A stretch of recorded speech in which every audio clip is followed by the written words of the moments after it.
The 70-mile-wide asteroid known as Matilda is set to collide with Earth in exactly 3 weeks' time, and we'll be bringing you our countdown to the end of days, along with all your classic rock favorites.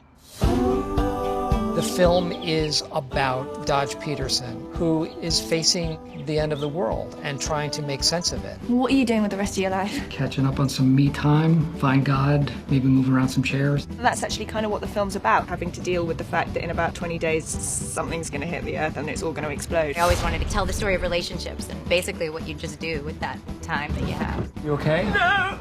I'm never going to see my family again! Would you like to come in? I won't steal anything if you don't kill me. Agreed. There are these end-of-the-world movies that take the point of view of the president with the hotline to the astronauts who are going to blow up the asteroid. And this seemed to me to be the other side of that story. You don't have to come next week or ever if you don't want to. It's okay. You fighting me? There's just no need. Forget it. See you next week, Mr. Dodge. I regret my entire life. Okay. Okay. Bye. Bye now. Everyone reacts to the news differently. Some people go crazy. Some people lose their minds. Everybody run! I can't even... Initially, Dodge doesn't deal with it. He continues to go into work.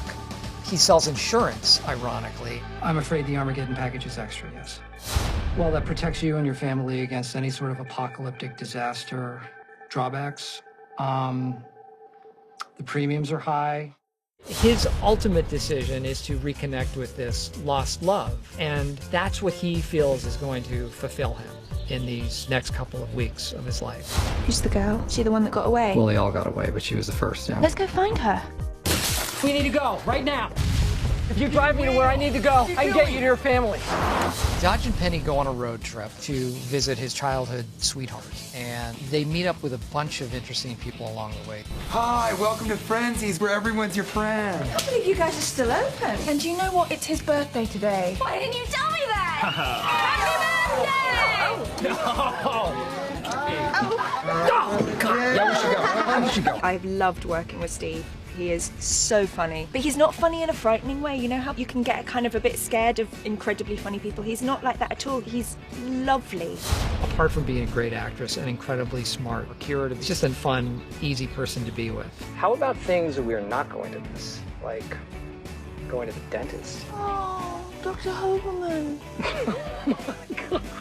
He's got that amazing thing where he's got such depth to him. He's a comic actor, but he can play such tragedy, and actually that makes it even funnier. And it's very rare to get somebody that can play both sides of it. Steve Carell has been amazing. I love his style of comedy. It's obviously not only pitch perfect timing, but he's so subtle. He reminds me of Peter Sellers or Jack Lemmon, who could do so much while being so still.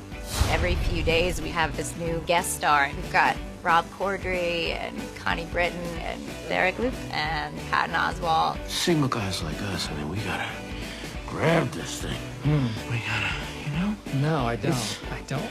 You don't know? If you knew the world was ending, what would be the first thing you'd do? If it was the end of the world and I was to take a road trip, I'd go with my closest friends and family. I'd take Supertramp and I'd take Talking Heads. I'd want really upbeat, like, you know, dance-along music. I would go crazy, and I would spend the last days on Earth drunk.